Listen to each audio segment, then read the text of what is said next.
Okay, I want to welcome everybody to the presentation on pilot and owner approved maintenance. And I am Gary Mitchum from the San Antonio FSDO. I'm the Airworthiness Fast Team Program Manager. And I've got Daryl Hughes, who is the Airworthiness FPM for North Texas. Hello, everybody. And my counterpart, Ryan Newman, on the operations side, he couldn't make tonight because he's giving a wings presentation at the same time. So it's going to be me and Daryl tonight.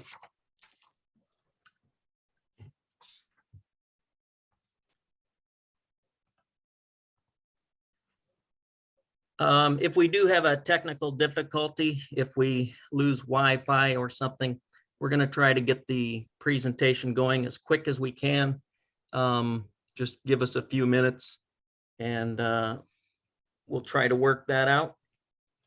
And also, any regulations we reference in the presentation may be abbreviated and paraphrased. So if there's a question about a regulation, always look up and read the full regulation. So what we're going to talk about tonight is what is preventative maintenance, what resources are available, and what standard or quality of work is required, and which pilots are allowed to perform preventative maintenance. And we're going to answer the question, can an owner perform an owner-assisted annual inspection? We're going to look at the tools required, some basic steps, and some best practices. And we're going to provide you tips for oil changes, tire changes, wheel bearings and seats, and I believe seat belts. We're going to look at 3 accident case studies related to oil changes, and then we're going to look at log entries, what is required.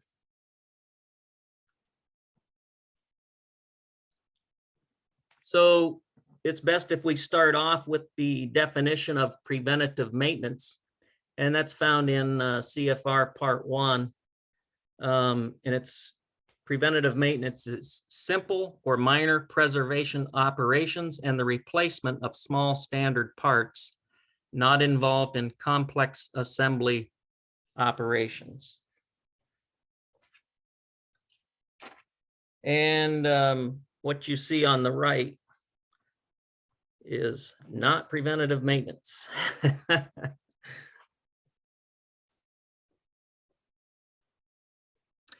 So as you do preventative maintenance, you're going to need some resources, and one place to start is at FAA.gov, and you can find the advisory circulars and the handbooks under the regulations tab at the top of the page.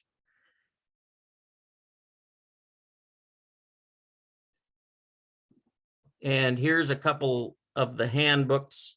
3 of the best resources you can obtain are the AMT handbooks and the advisory circulars 43.13.1b and 2a.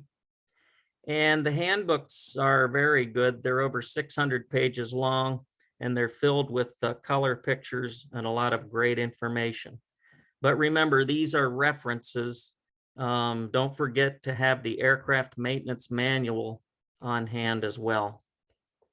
And notice that the advisory circulars are acceptable methods, techniques, and practices. And all of these are very good resources. And we encourage you to download these and have them on your computer. It takes a while to download those handbooks because they're so large. It takes a few minutes to do it. Gary, I don't know if we've ever addressed this to our audience amount about that advisory circular, but if you look at the, have we ever mentioned it? If we look at the first couple of pages, that this can be used as approved data if you meet all the 3 stipulations that are identified in the advisory circular. A lot of people don't know that, but it's good information because even though it typically is for acceptable methods and techniques, if you meet the 3 criteria that are listed in advisory circular, it can be used as approved data. Yep, that's right, Daryl. And I remember when they changed the verbiage on that to make that allowable for a Part 23 aircraft, it's approved data, can be Yeah. approved data. Yep, thank you. So before you do any maintenance, just keep in mind that you have to abide by the performance rules. And these are the rules that specify the standards or quality that must be achieved for aircraft maintenance. And that includes preventative maintenance.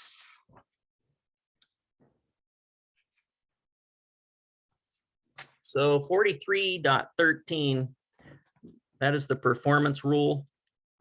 And this is the standard and what is expected of you when you perform preventative maintenance. You have to do the work in accordance with the manufacturer's maintenance manual and instructions for continued airworthiness or other methods, techniques, and practices acceptable to the administrator. And this is what the regulation requires.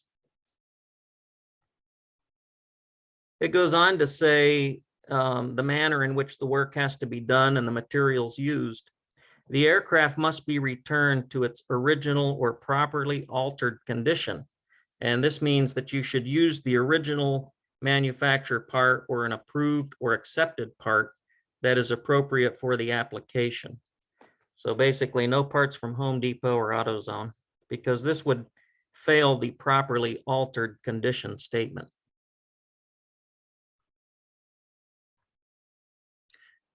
The performance rule goes on to say that you shall use the tools, equipment, and the test apparatus necessary to assure the work is completed in accordance with accepted industry practices. And if there's special test equipment or apparatus recommended by the manufacturer, you have to use that or an equivalent that's acceptable to the FAA.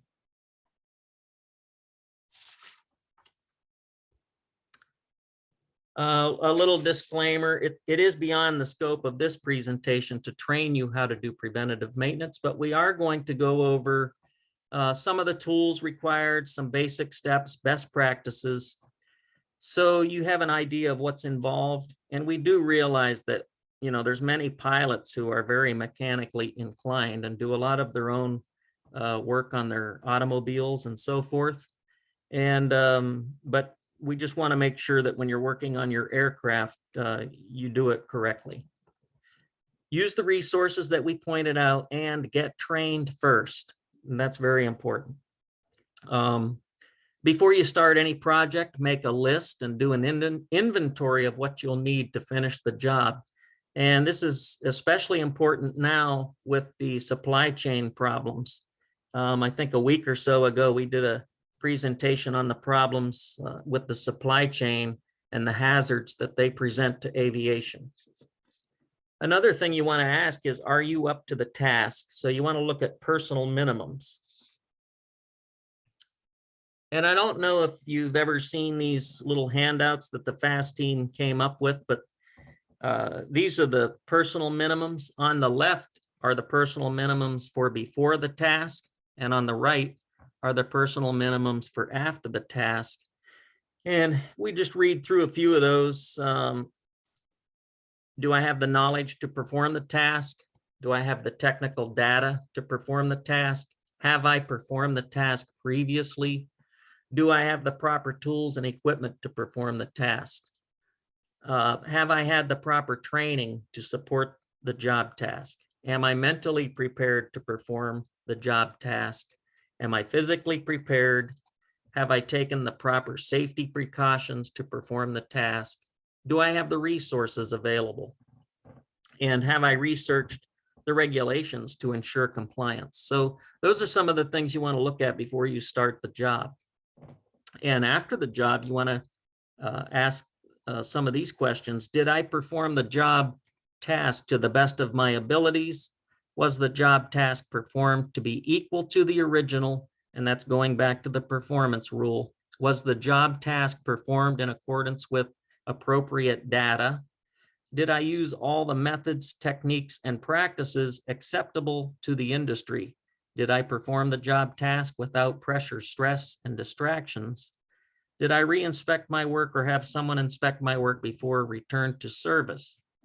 Did I make the proper record entries for the work performed? Did I perform the operational checks after the work was completed? Am I willing to sign on the bottom line for the work performed? And am I willing to fly in the aircraft once it is approved for the return to service? And hopefully you are, since you're working on your own aircraft. But these are kind of directed towards mechanics, but it also pertains to pilots who choose to do preventative maintenance.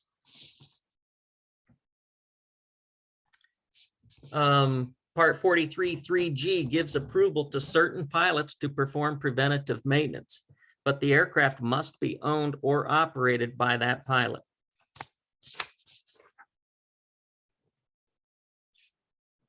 And it cannot be operated under Part 121, 129, or 135. Can't be operated for compensation or hire.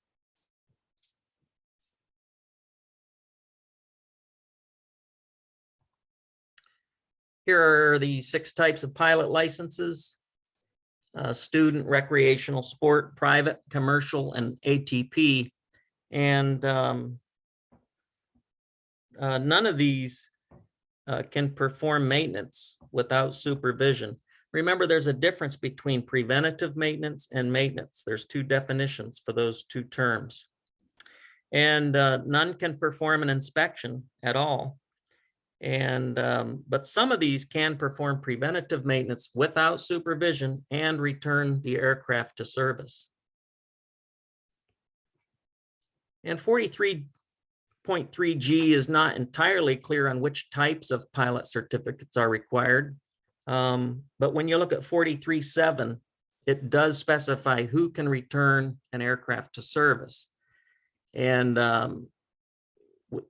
related to what we're talking about, you have to be at least a private pilot, and a sport pilot can return to service a light sport aircraft.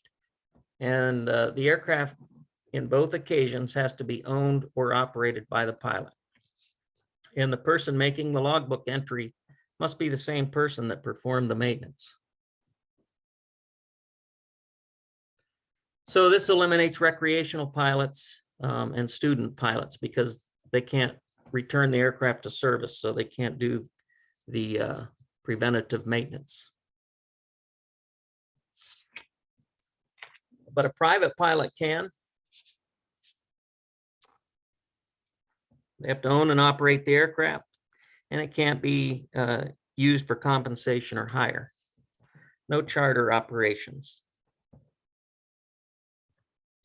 Sport pilot can perform preventative maintenance on aircraft that have a special airworthiness certificate in the light sport category, and they must own or operate the aircraft. Commercial or ATP.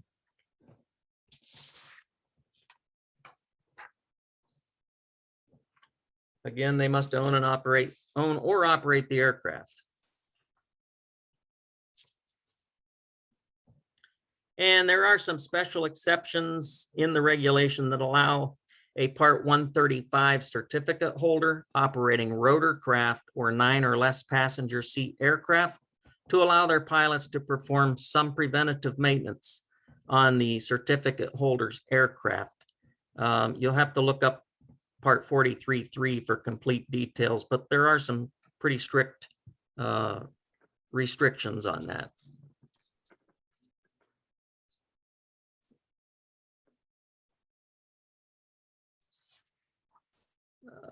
Okay, so this slide shows who is authorized to perform inspections.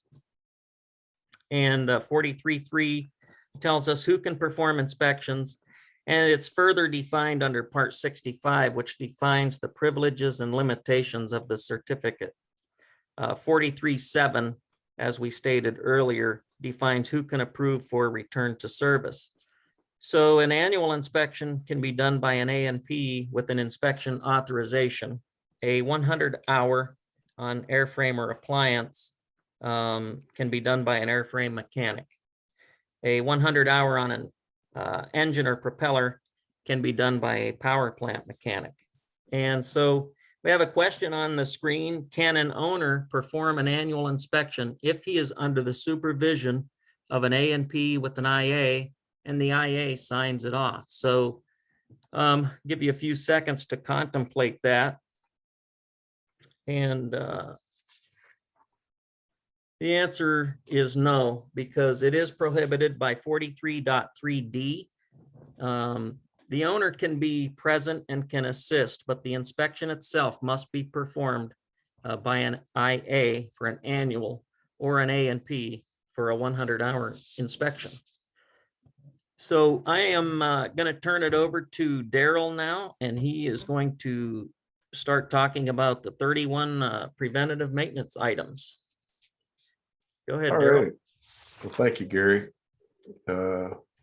I would like to say that the list of 31 preventative maintenance items that you're seeing there used to be 32, but now there's only 31, and they're listed in the 43 Appendix A, and we're going to look at some of the more common ones. A while back, they removed the database updates from the list because Part 121 and 135 pilots could not perform preventative maintenance on air carrier aircraft. So updating a database is no longer considered to be maintenance. Anybody can do it as long as it doesn't require special tools or disassembly. In other words, you can't take a unit out of the instrument panel, put the database in it, and reassemble it. It has to be no special tools required and no disassembly of the unit in the aircraft. Next slide.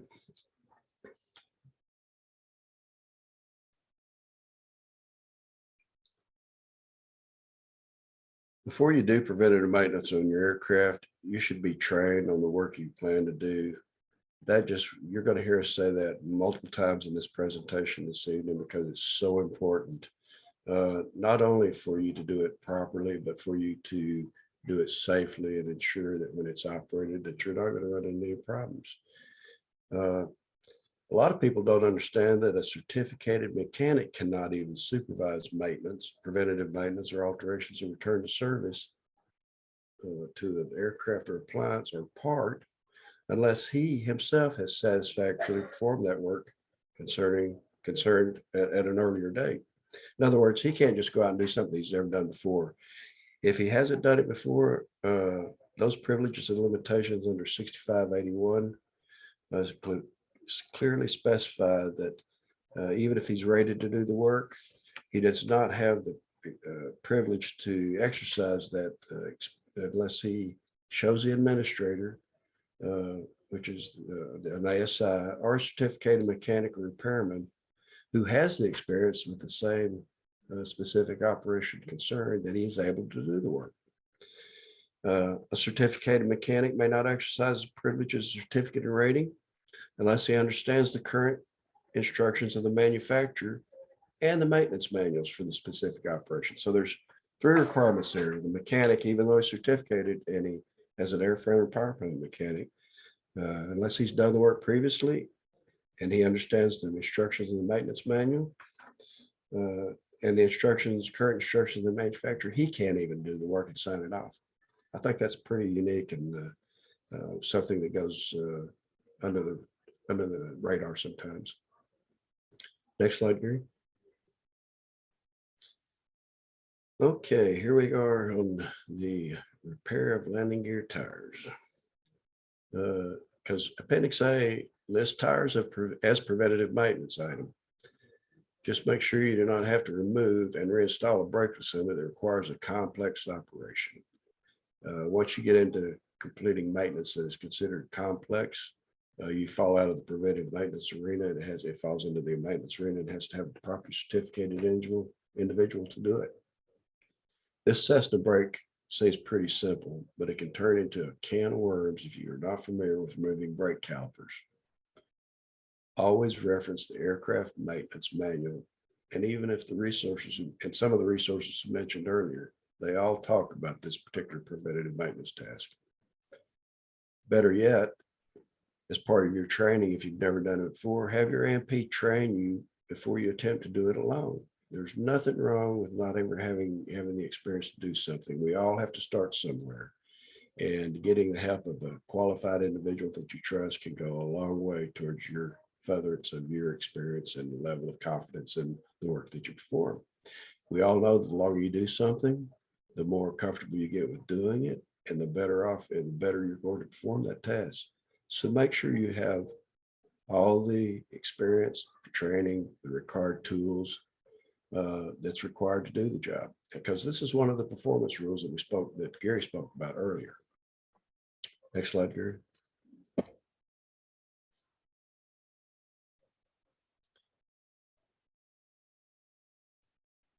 Yep. Tire rotation can be used to get most of us out of your, can be used to get the most use out of your tires. They wear, they're expensive. They don't always, just like automobile tires, they don't wear evenly. So rotation is very part of the preventative maintenance procedure that you can do to save yourself a lot of money. But wheel pants can block the view of the entire tire. So rotating the tire gives you a chance to take it apart, rotate it and see it better and look for damage or wear. If you can see the cords, replace the tire. Tires come in 4, 6, and 8 plies. The type of tire that is approved for use on your particular aircraft is listed in the type certificate data sheet. So be careful about some of these cheap tires you find. You may be required by your type certificate to have an 8-ply tire, but you find one that looks like it'll fit, but it's only got 4-ply. If you buy it and install it, you've instantly installed an unapproved part because it was not part of the type design for installation on that aircraft. A lot of people don't realize that. Use what the manual calls out. AC, this AC is a great, invaluable tool for maintenance and operational procedures on tires. In addition, the AMT Handbook Volume 2 has a great section on tires also. It shows the wear patterns and what is generally allowable. So if you got a tire, you don't know is this allowable or not, go to the AMT Handbook Volume 2 and it'll show you examples so you can base your decision on ensuring that it meets its original or properly altered condition for continued use.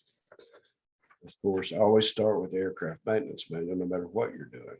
They have a great insight into it. They designed it, they developed it, they know what they're doing. Goodyear manual states that a tire can be turned around for uneven wear, but it also goes on to say that if tread wear is excessive on side the tire, although it can be demounted and turned around, it should not, there should be no exposed fabric. Because typically, if it's as bad as the example we showed you earlier, you have some kind of gear misalignment causing this condition, it should be corrected or you're going to be buying a lot more tires than you should have to. So that's a great advisory circular, and the manufacturer's information is a great source for keeping it, stretching that dollar in today's environment. We all want to do that. Next slide, Gary. Here are some of the tools and equipment needed to do the tire replacement or rotation.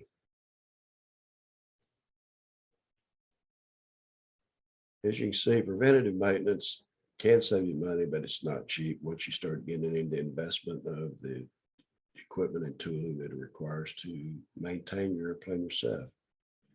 But if you do it often enough, it's a win-win scenario. A lot of people like doing it anyway. So irrespective of the cost, they're like me, they just like working on things. So, but be sure to use wheel chocks to keep the aircraft from rolling, and use the right jack and jack pad. I've seen many instances where they've not configured correctly and caused damage to the airplane upon jacking. Most disc brakes are 7/16 or 1/2 inch. We also don't recommend to jack outside if it's windy. It's substantially windy outside, as you can see this last couple of months. There's some days that I wouldn't have been trying to jack my airplane outside. It would practically fly by itself if you had it tethered down. I know you've all heard the stories of tethered airplanes lifting off the ground in severe weather. It can fly on the ground without any input from you if the wing is strong enough. And after jacking it, put blocks under the axles for security. don't rely on the jacks and the pads entirely. Use an extra layer of security and mitigate your risk down to where you get that job done. You're going to be exerting a lot of force on that tire, trying to do whatever you want to do to it. So you want to make sure that that platform you're using is stable. Talc is readily available at the various aviation catalogs, and it is not a baby powder though. Make sure the pressure gauge and torque wrenches are also calibrated and traceable to NTSB standards. Next slide.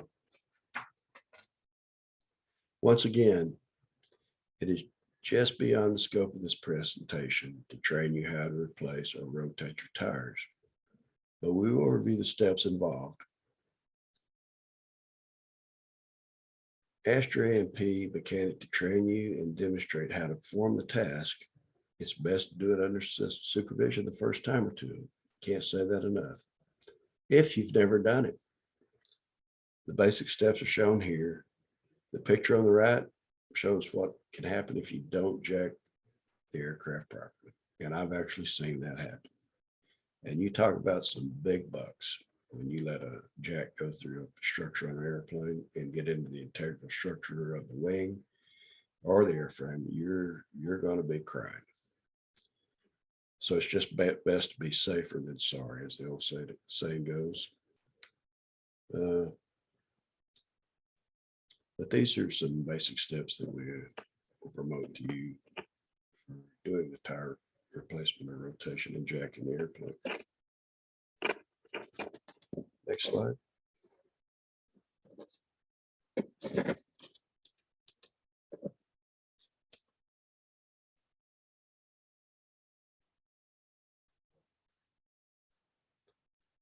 A good resource for the Goodyear, good resource is the Goodyear Tire Care and Maintenance Manual. You can get it right offline. It can be downloaded at the website we're showing here. If you've got your camera handy, select the Technical Resources tab on their website, and it will give you the Tire Care and Maintenance Manual procedures.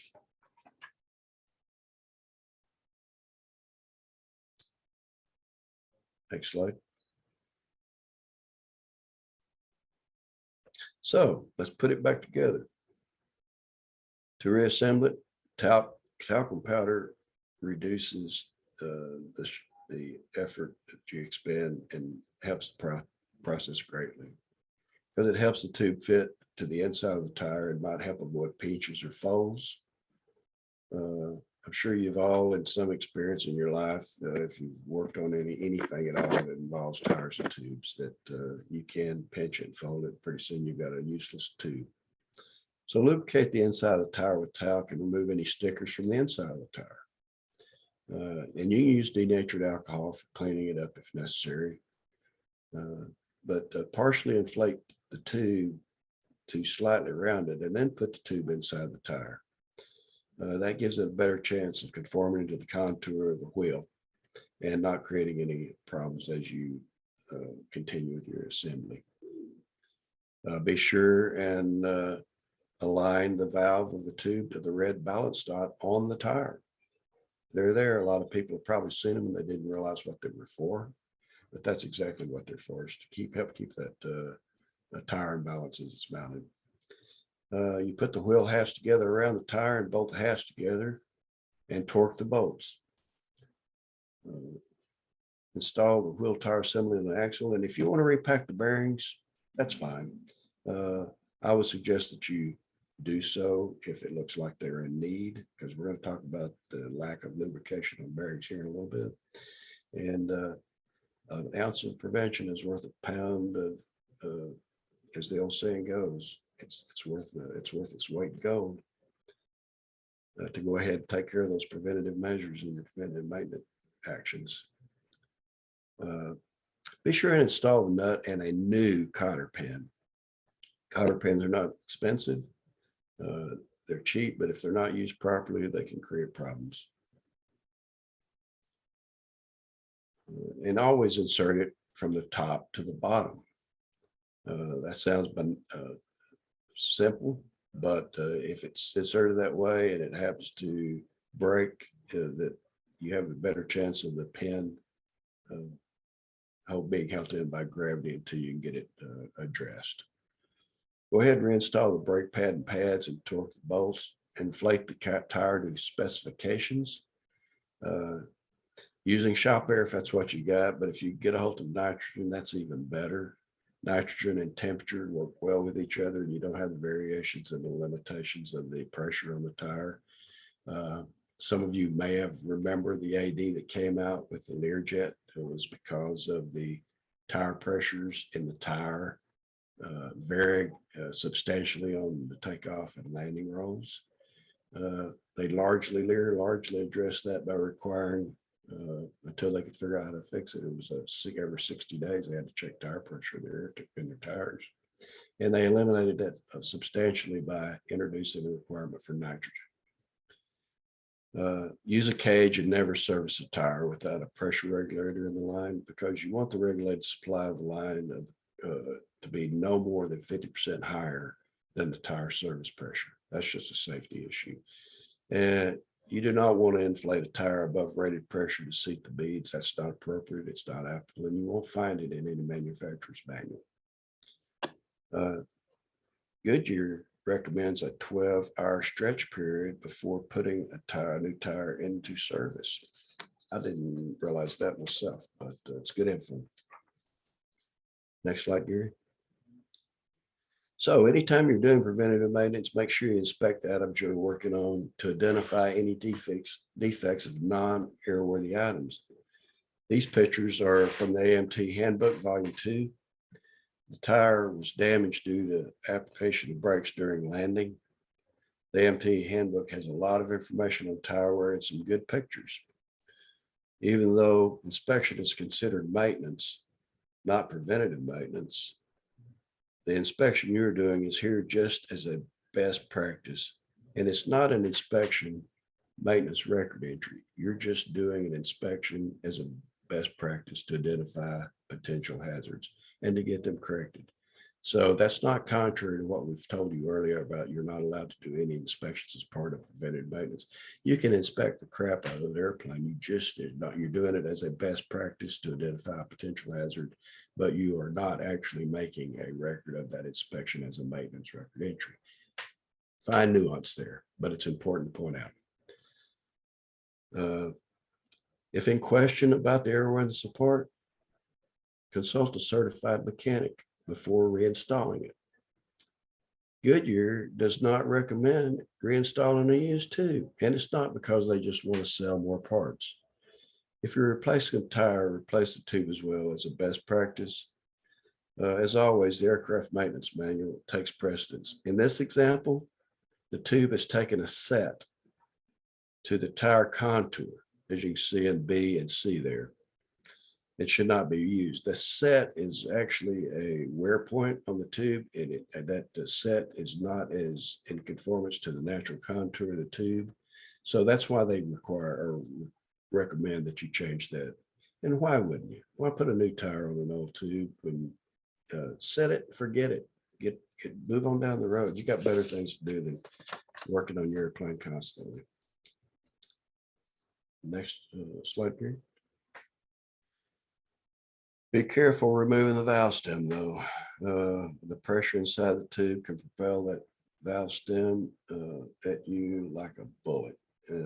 Only remove it after the tire is deflated. Now, I know those are simple things, but sometimes we get complacent, ladies and gentlemen, and we need to be reminded that we're actually doing things that are hazardous, can create a risk to our personal safety and the safety of others. So we feel like we're compelled to bring even the simplest things to you guys' attention. Who knows when it might come to your mind the first time you do that test, say, oh yeah, I remember I need to do this to keep from getting my eye put out. All right, next slide, Gary. Servicing landing gear, wheel bearings, cleaning and greasing. This could be done in conjunction with tire change, as we mentioned earlier. Sometimes it's a good idea to look at the bearings when you are doing work on tires. Use some of the safety precautions here that I'm going to identify to you. proper cleaning is a must for both you and the bearing. The solvents used can be harmful to you, so wear rubber or vinyl gloves. Dirt is definitely bad for bearings. It's like sandpaper grit.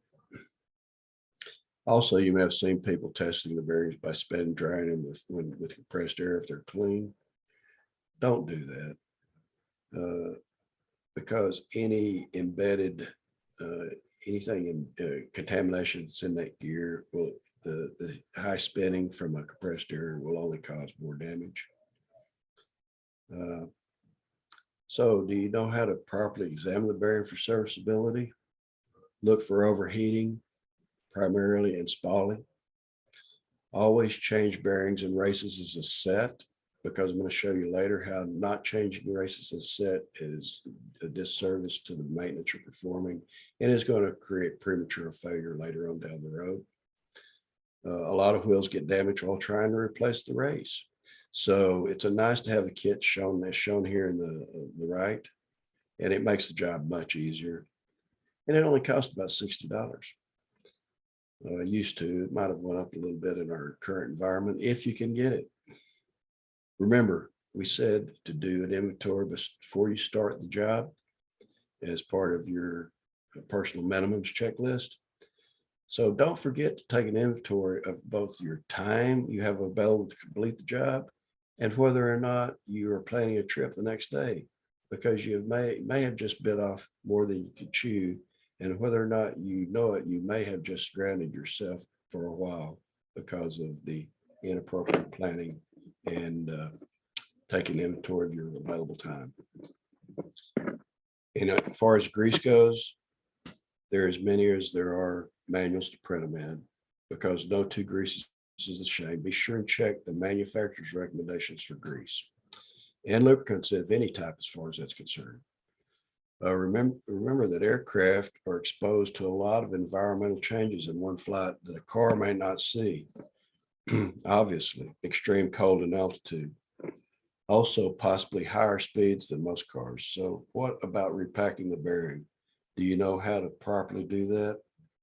Again, refer to the appropriate guidance. The information is there for you guys to take this job in your own hand and do all the preventive maintenance you want. You just got to take the time to go and look for it. The bearings and races should be nice and shiny with no discoloration, no nicks, and no scratches. Next slide, Gary. So here are some examples of defective bearings from the Timken Bearing Company publication. As you can see, if you look closely, the discoloration is very prominent, and it's probably caused from improper lubrication and overheating. That's just wear. That's just wear waiting to happen. That could have been prevented by just a little proper lubrication and inspection and oversight.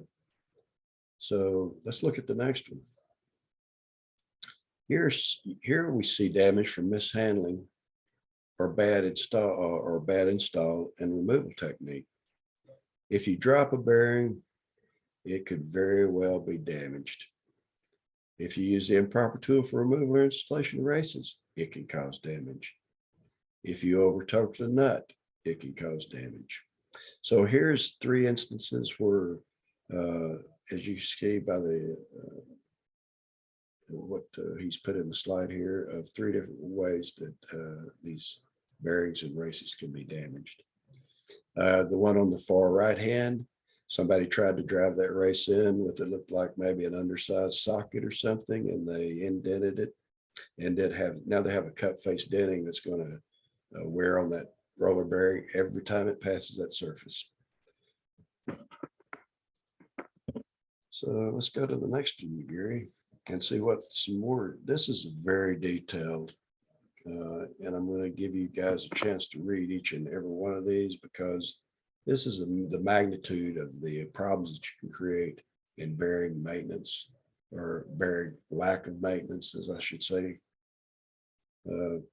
Watch for cracks in the bearings, as shown on the left side there. it might have been done because the shaft is out around, or the oversized shaft is used on the bearing. Look for discoloration of the races. This is mostly when you get a new bearing in an old race. You can see this misalignment problem crop up quite frequently. We have believe it or not, we can have, as with anything on an airplane, when you have electrical current flowing, you can have discharges even through the bearings to cause small pittings. But there's just so many ways to damage a bearing that there's just about as many ways to damage one as there is to maintain it. So be very careful with your bearing maintenance when you do your tires, and you'll do yourself a great service in the job that you're trying to accomplish in its whole. But if when in doubt, show the bearing to a mechanic or someone else that's experienced in doing that type of work. And, if in doubt, replace it. You can find a great wealth of information on Timken's website concerning bearings. They're probably one of the major manufacturers of wheel bearings for all applications. Okay, Gary, go ahead. Another one of the preventative maintenance items that you can do is servicing landing gear shock struts by adding oil, air, or both. But remember, replacing seals is not preventative maintenance. That is considered a complex operation. And as we all know, if it gets into a complex operation, no matter what it is involving the preventative maintenance arena, you cannot do it. Servicing air and oil in struts is permissible. However, you must follow the manufacturer's manual to ensure proper servicing. Get trained by a certified mechanic before you do this task. Once again, training is everything. Don't do it if you've never done it before until you get properly trained by a qualified individual to do it. I can't overemphasize the fact. Remember that replacing the strut seals are a major repair and cannot be accomplished by the owner. And a strut is not simply as this picture leads you to believe. The proper level of hydraulic fluid is important to keep the strut working correctly. Be sure to use the correct hydraulic fluid. Sometimes people just keep adding nitrogen and don't check the level of fluid. Pretty soon, there's only nitrogen in there. If your strut is leaking hydraulic fluid and then stops, there may be only nitrogen in there. If there's only nitrogen there, that you should be able to tell by just taxing it. And that airplane is going to ride like you're sitting on a rock because you have no hydraulic fluid in there to interact with the nitrogen installed for the strut travel as it absorbs the shock, which is intended to do. So the one thing I see is leaks from struts all the time. They keep putting nitrogen, they keep putting fluid, but they really have not fixed the problem. It might get them by for then, but let's face it, you've got a problem. If you see it, address it, fix it, and enjoy the rest of your day. Okay, Gary. Let's see what else we got here. Oh, yes. The Cub is using the shock cord. This always amazed me, but it's a tried true method, and it's simplistic in design, but it's very effective. The far right picture is rubber shock donuts used on a Mooney gear. If you don't have the proper tool for this job, you'd better let the pros do it. It can be a bear stretching the elastic shock cords without the proper equipment, tool, and experience. But it is allowed if you feel up to the task and feel properly trained, you have the proper equipment. Go for it. You can do it as preventative maintenance. Next slide, Gary. So, replacing the effective safety wire or cotter keys. We've already talked about the cotter key. There's no reason not to use a new one,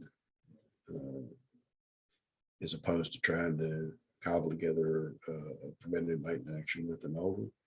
Improper safety wire use can cause problems, and you must know the difference between positive, negative, and neutral wiring. As you can see, the safety wire on the right is correct because if either fastener tries to loosen, which is the righty-tighty, lefty-loosey theory, it will tighten the other fastener. Beware of fasteners that are reverse threaded though, because right loosens, and this would not be appropriate for that type of inflation. It would actually be the inverse of this. What type of wires to be used? How many times have you seen an emergency exit handle safety with stainless steel wire instead of copper? The copper safety wire is there for a reason, guys, and because it's designed to break the switches needed in an emergency. And also it prevents inadvertent actuation. If you see it with the stainless steel wire on it, you might as well take the switch out. It's never going to be available to you when you need it the most. Because you're not going to be able to get it to break. So be sure you recognize the type of wires that you're using when you're safety in specific applications, whether it be an emergency function or a safety function for torque and tightness. What did the manufacturers recommend for safety wire?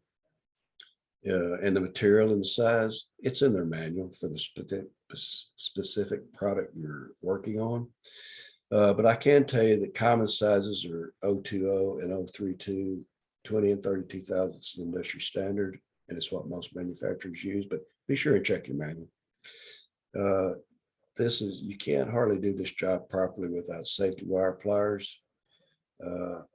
This plier has been in use since World War II. It's not changed. It's a very effective tool. It doesn't cost a lot, and it makes the prettiest safety wiring jobs if you know how to use it properly. It takes a lot of stress out of the job. So don't go to Tractor Supply or someplace and try to buy something that's not suitable for appropriate aviation safety wiring. And try to use the right wire. That's most of the safety wires, as I said earlier, are stainless steel. Go ahead, Gary. And this is just some examples. This is probably an advisor circular with AMT handbook and the different various methods on how to do a safety wire job properly. The one on the right is probably the preferred method because if you do the other one on the left, which is optional with the anchor fold on the nut, you're actually introducing a lot more interference with that nut trying to turn or get engaged with some other article or hardware on the aircraft, as opposed to keeping the contour of the nut in a more symmetrical fashion around its circumference. But be sure, no matter what you do in safety, to take a cell phone or take a picture of it before you take it apart. But keep in mind, the previous technician might have assembled it improperly, and you'd just be exacerbating the problem by doing it wrong again. So once again, you better check the manual. Once again, Gary. Okay. So you walk up to the airplane and you see this door handle. I've actually seen this. It looks like a mechanic, and I hate to say that a mechanic would do this, but it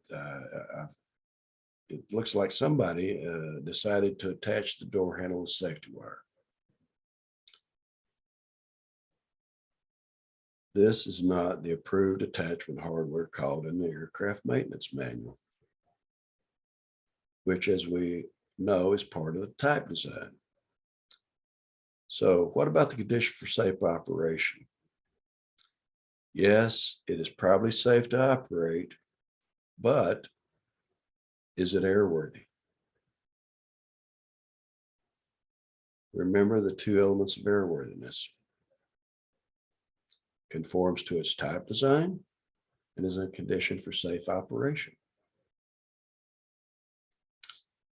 This might be in a condition for safe operation, but it does not conform to the type design. So this is not airworthy. Some might argue that this is a repair and is equivalent to the original 4313. That would be a hard argument to press, I'm telling you.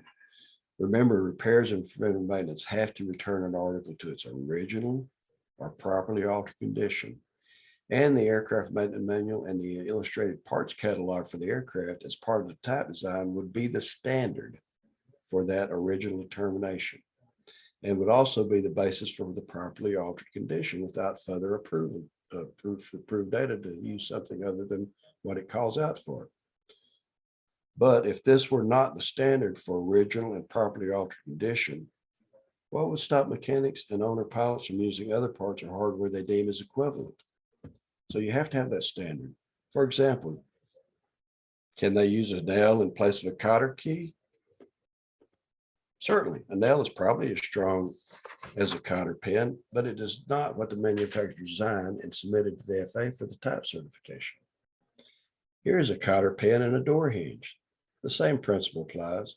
It's not what is allowed under the type design, so don't do it. Next slide, Gary. Okay, lubrication not requiring disassembly other than removal of non-structural items such as cover plates, cowlings, and fairings are permitted. In addition to using the right grease for wheel bearings, using the proper lubrication on the rest of the aircraft is very important. Be cautious though, because one grease may not fix all. Don't mix your lubricants. Especially check out your dispensing devices. It's a good practice to mark each dispensing device, just as any other identification on any other product that you might be using that could be misidentified. Mark your grease guns too, and make sure that it's identified with the lubricant that's approved by the manufacturer in their manual as an approved lubricant. If you're serving hydraulics, same situation. Make sure you use the correct fluid, check the dispenser, make sure the filters are installed on the dispenser, and change in accordance with their schedule. All the nuance of proper preventative maintenance, ladies and gentlemen. Next slide, Gary. I'm going to let you take it back. I need a drink of water. All right. Thanks, Daryl. Well, we're covering a lot of information tonight. Looks like we're going to go a little over an hour, but I think it's well worth sticking around. We've still got to talk about the 3 accidents, changing spark plugs and oil. So I appreciate it if you hang in there with us. Replacing seat belts. Seat belts installed on type certificated products must meet a technical standard order such as TSO C22G. Be aware a TSO does not authorize installation approval. When you enter your signature with certificate type and number in the logbook, you are authorizing for return to service. And this means that you are affirming and are accountable that the belt is approved for installation and the installation was done properly. It's also important to check all attachment points and hardware for wear, corrosion, and damage. And a word of caution, don't assume that the prior installation is correct and reinstall it the same way. Read the manufacturer's instruction for proper reassembly.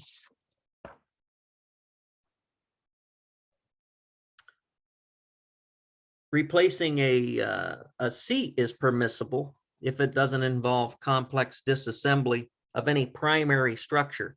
And the seat frame itself is a primary structure. So don't fall into the trap that just because you can remove it and install it, that you can repair it. These frames are G-rated. These seats are G-rated seats, and any repair to the frame affects the G rating of the seat. There was an accident in 2016 where an aircraft had a hard landing, and the landing broke the gear off and the pilot's seat came apart since somebody had completed substandard repairs to the seat frame, and the pilot suffered a broken back. The repairs looked good, but it didn't meet the 9G requirements that the seat was designed and built to. The co-pilot seat remained intact and the person sitting in the co-pilot seat didn't sustain any injuries.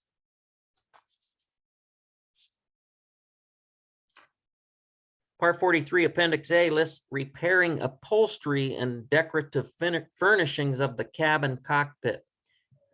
When repairing does not require disassemble of any primary structure. Again, the frame of the seat is primary. The seat shown on the left was actually in the San Antonio district, and this was seen during a ramp inspection. And if your seat looks like this on your aircraft, I would be questioning the mechanic that's been performing the annual on your aircraft and why they didn't flag that. Because 43 Appendix D, which gives the standards for an inspection, says that each person performing an annual or 100-hour inspection shall inspect seats and safety belts for poor condition and apparent defects.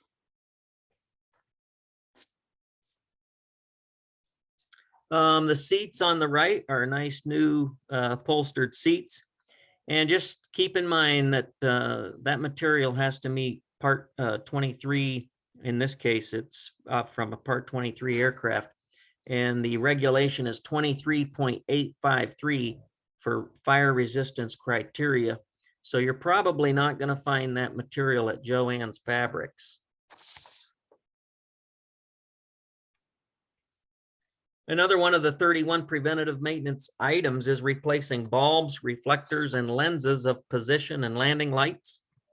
And lights can be simple to replace, but be certain you use the correct replacement part in accordance with the manufacturer's manual. LED lights are very popular now, as you know, and there's a lot of supplemental type certificates out there for LED lights, but make sure your aircraft is listed on the STC or the approved model list. Now, this is a picture of a Piper Arrow that an STC installed wingtip landing light assemblies, and that's fine. It was an approved change to the type design, but the owner wanted to replace I believe it had halogen lamps, and he wanted to replace those lamps with LED lamps. And so his IA mechanic submitted a 337 form to the FSDO and did a little research on that. And we found they wanted to use this PAR 36 lamp from Arrow Lights. It's an LED. Notice it's $79. But when you go to their website and you look this up, it's not FAA PMA approved. So it's not approved for installation on a aircraft. But Wayland does make one that is approved. But notice the price difference, $274. And just be sure that if it is manufactured under a parts manufacturing approval, a PMA, make sure the PMA is appropriate for your aircraft. Some parts are PMA'd for a Piper, for example. Doesn't mean it can be installed in a Cessna product. So just look over the documentation carefully. And Daryl, I hope you got that drink of water, because I'm going to turn it back to you for spark plugs. Yep, I'm ready to go. I apologize for us going over a little bit this afternoon, ladies and gentlemen, but as Gary said, I think we've got a lot of good information for you, so we hope you'll stick with us. I wanted to it's beyond the scope of this presentation to train you on how to remove, clean, and reinstall spark plugs, but we'll go over the tools required and the basic steps. And use the resources pointed out earlier to get trained by the A&P before you do this. Before you start the project, make a list and do inventory of what you need to finish the job. So here's the tools required, and I won't read each one of them. I'll let you read them yourself.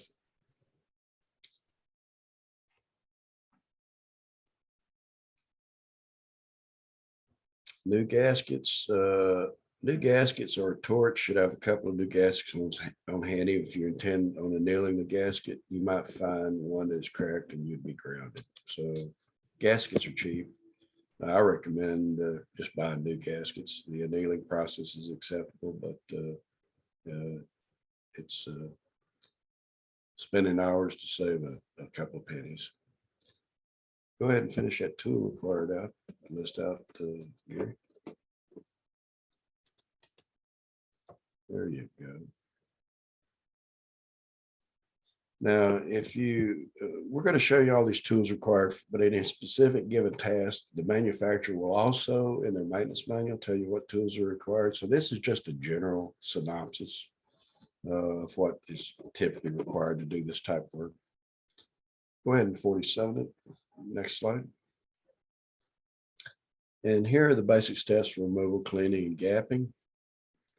You want to remove the B nut from the end of the plug using 2 wrenches. Straighten out and examine for cracks. Remove the spark plug using a ratchet or breaker bar, and don't use a torque wrench to remove a spark plug. This can damage the torque wrench. A lot of people don't realize that torque wrenches are one way only. They get damaged, but the calibration gets screwed up if you try to use them as a loosening device. So clean the spark plug and gap it, and that's the typical gap. Go ahead and look it up in the manufacturer's manual for the correct gapping. Next one. And after you remove it, inspect it for damage, interior deterioration, and debris, because they last about 200 hours before failure. They're not like automobiles. The chunk of debris in this plug on the right side is a chunk of lead, and you might can see it. You can use a dental pick to get it out. You can also notice the center electrode on this plug is shaped like a football, but it should be round. It's getting worn out. This particular plug should be discarded. But if the inspection passes, then clean the plug with a suitable solvent and reuse it. Next slide here. Notice this electrode is round as it should be. Use the screws to bend the electrode to the correct gap. That's a spark gap plug adjusting tool, and that's attached to the spark plug. You can see the spark plug coming out the base, and that's the gap gauge. Be sure to put anti-seize compound on the threads only when you reinstall it. Be careful not to get any on the electrode. It won't work properly that way. Also, keep track of what cylinder the plug came out of. It's a good idea to put the plug back in a different cylinder because each cylinder operates slightly different. Slow rotating the spark plugs around gives them an opportunity to take advantage of their full useful range. Another good practice is to rotate from top to bottom cylinders, because usually there's more oil available on to the plug on the bottom of a crank than there is on the top. So rotating them helps even that plug wear out. Next slide. The basic installation steps and tips are shown here. As you can see, we talked about annealing a washer. So here's what all your process you're going through when you anneal a washer. You heat it up with a torch, and then you put it in cool water.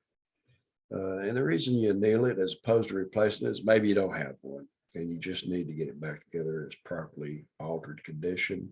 So you can anneal a washer, because washers get hardened over time from the heat of the engine, which eliminates or promotes stress cracking, which promotes bad compression on the cylinder sometimes. Annealing restores the softness and the flexibility of the metal to seal metal to metal. So just use a new one. Annealing is acceptable, but if you're going to anneal, use a map torch to heat them up as much, and they'll heat up much quicker. And the map torches are the yellow ones you see at the hardware store. So go ahead, once you get the washer installed, coat the threads with anti-seize, relocate the plug and reinstall it. And check the manual for the torque values. Install B nuts using 2 wrenches just to snug. Why 2? You don't want to damage, you only want to do it using, you only want to tighten the plug. You don't want to loosen or tighten anything associated with the installation of that plug into the component. Install the B nut, and we're doing engine run.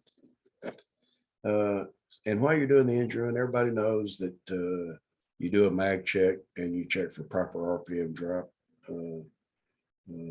The engine run is typically in the POH. But if you have a bad plug, a drop of 200 is probably going to show up as a bad plug.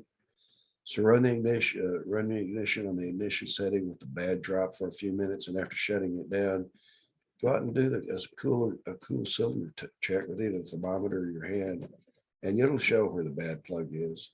So it's good to carry one or two of your old plugs as spares, as long as they're serviceable. You don't want to get caught somewhere and not have the availability to get you out of a bind. So you've done all this, and you want to do your paperwork. It means you make a maintenance record entry in the engine logbook. Engine logbook, not the airframe logbook, because now you're working on the engine, right? That goes with the oil changes, spark plug, anything with that. It's an engine logbook maintenance entry. But any parts you use must be approved parts, and you should retain the paperwork for the parts you buy. Should you retain so that if you retain the paperwork, it's just to show that they are approved if the question ever arises. We might ask, but I'll tell you somebody else that might be asking, and that's your insurance carrier. They're getting very particular about how these airplanes are maintained, and they're looking at any way and every way not to cover anything that might come up as a result of unapproved part installation. So that's your insurance ticket. Keep that paperwork. All right, Gary, I've given you, I'm going to turn it back over to you, buddy.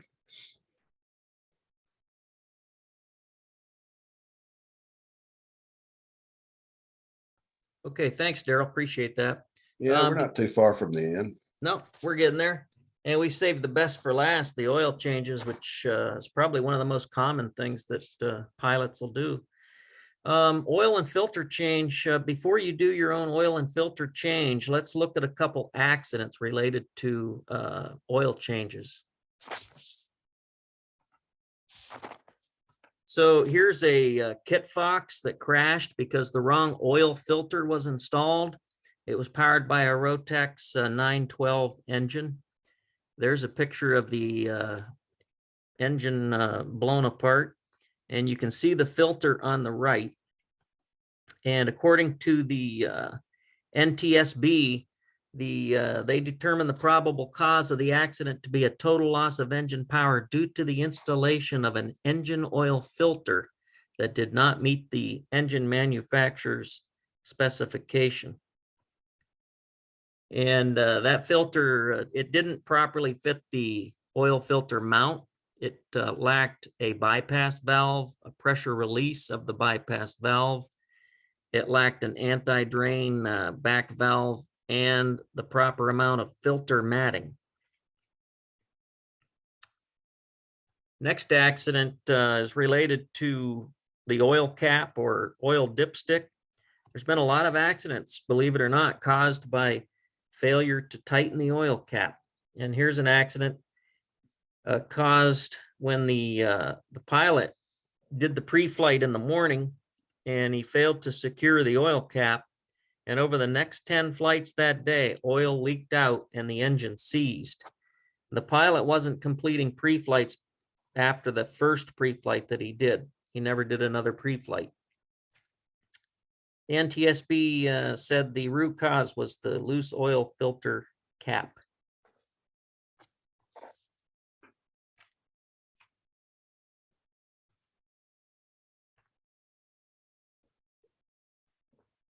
We want you to be aware of an airworthiness directive concerning the installation of an oil drain valve in a Piper PA-28R.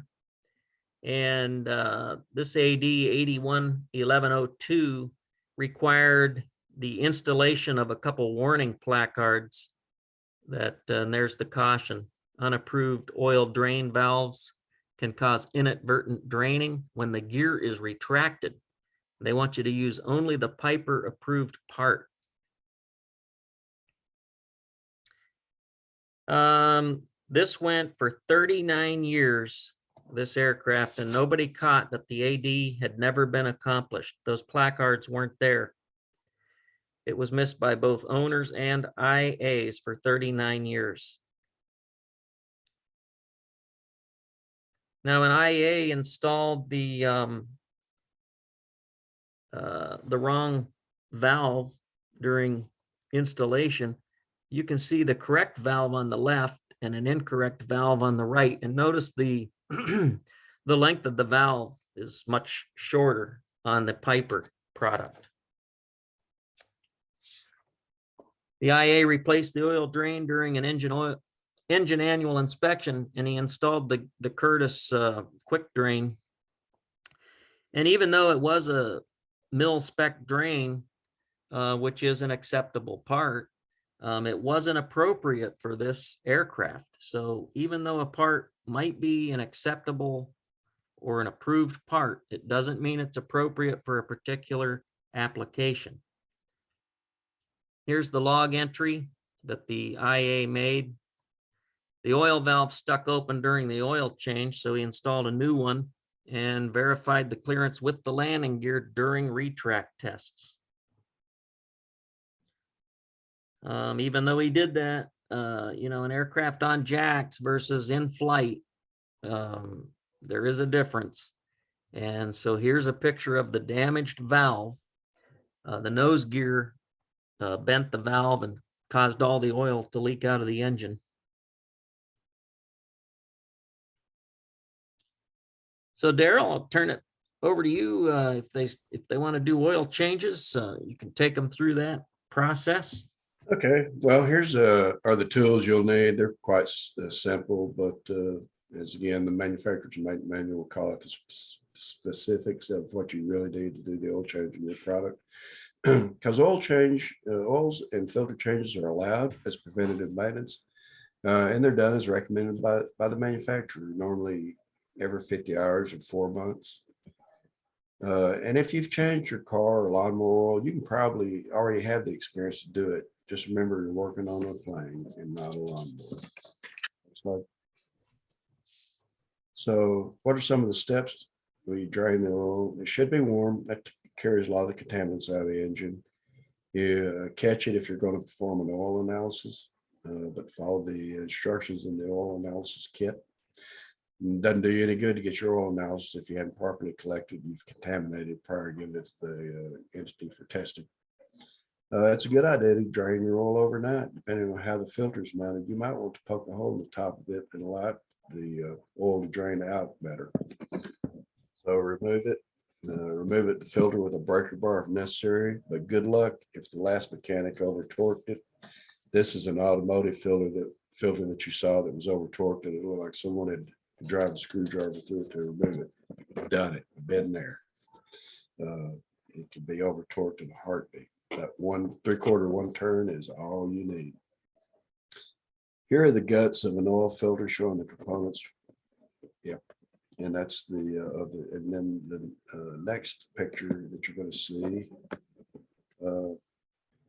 Here's the exploded version of the housing style that you just saw for the oil filter components. This is all it takes to put a quality oil filter and change the oil on your. Once you get it installed, take the oil filter. Next slide. Once you get it installed, cut open the oil filter and examine its contents, because they can tell you a whole lot besides the oil analysis about what's going on inside that engine. Mount a device and use the cutter and remove the element. The filter element is the Sherlock Holmes of the whole oil filter, because it can tell you exactly what it's caught in recirculating an oil through the engine. Stretch it out and put it on a table so you can examine the contents, but beware gloves need to be used because used oil is hazardous. Look between each of the pleats and look deep in the crevices. Black crumbly pits are carbon, which usually isn't an issue as long as there are minimal amounts. You're looking for shiny bits of metal. There should be a very few of them. 1 or 2 or no more than 1 millimeter in size per filter change is nominal. And the best way to find them is to use a magnet if you see the particles of ferrous metal. And then pull and examine the suction screen. So once you've got it installed, you removed it, drained it, and now you're ready to put it back in. Let's go to the next slide here. So you want to close the drain valve or install the safety wire and safety wire, the plug that's available, that's being used. Lubricate the oil filter and install and torque it, whatever the manufacturer's manual says. But don't forget the screen. And remember, the filter, one click is enough. Make sure the old gasket is still not on the engine. I've seen that happen many, many times. And then the people wonder why they're losing oil on a residual basis after every flight. Safety wire the oil filter, add the proper oil, run the engine and check for leaks, and make the log entry and the engine logbook. So Gary, why don't you take this on out for us, buddy?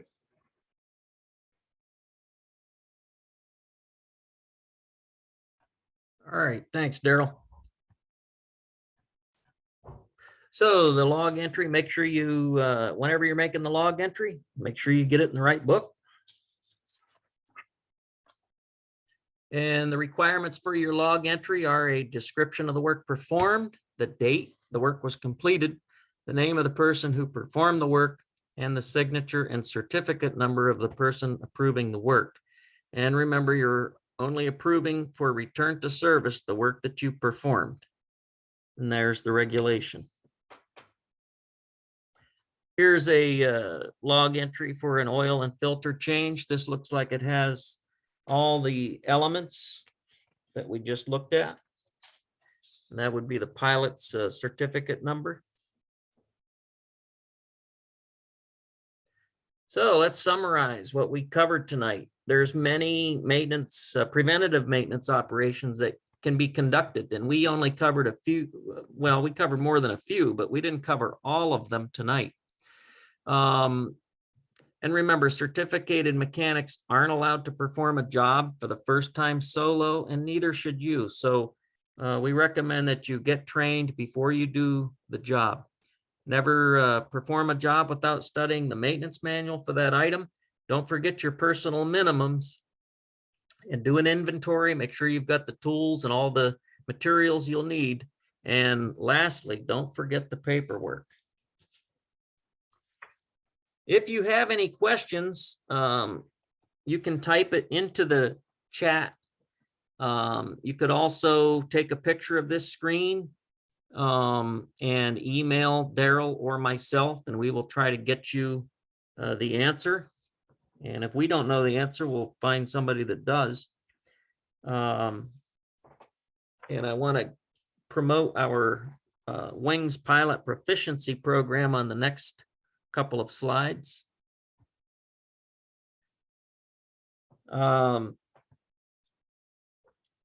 Wings Pilot Proficiency Program, you know, it's good to fly regularly with the CFI who will challenge you to review what you know, explore new horizons, and always do your best.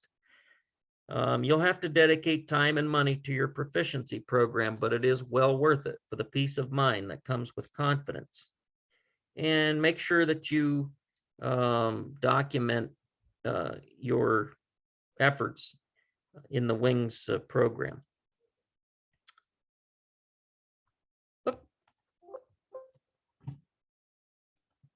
Did I lose everybody? No, I think you somehow you dropped out. Okay, here we are. There you go. We appreciate everybody attending tonight. You're vital members of our community, and your presence here shows that you really care about safety and you're doing your best to do everything right. So we really appreciate it. Daryl? Yep, I want to say the same. Appreciate everybody hanging in there, and hope you've learned something. So hopefully we saved you a few bucks. You guys fly safe, maintain even safer, and enjoy what we're all here to do, and that's to promote the aviation safety to our flying community. Thank you very much. Yep, and somebody in the chat requested that we put the contact information up again, so I'm going to put that screen back up.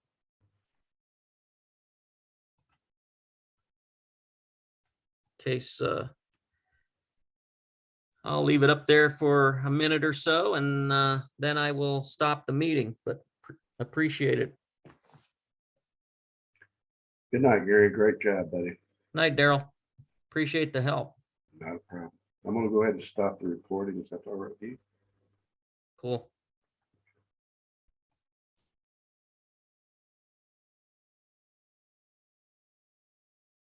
Well, it won't let me. I guess I'll just have to let you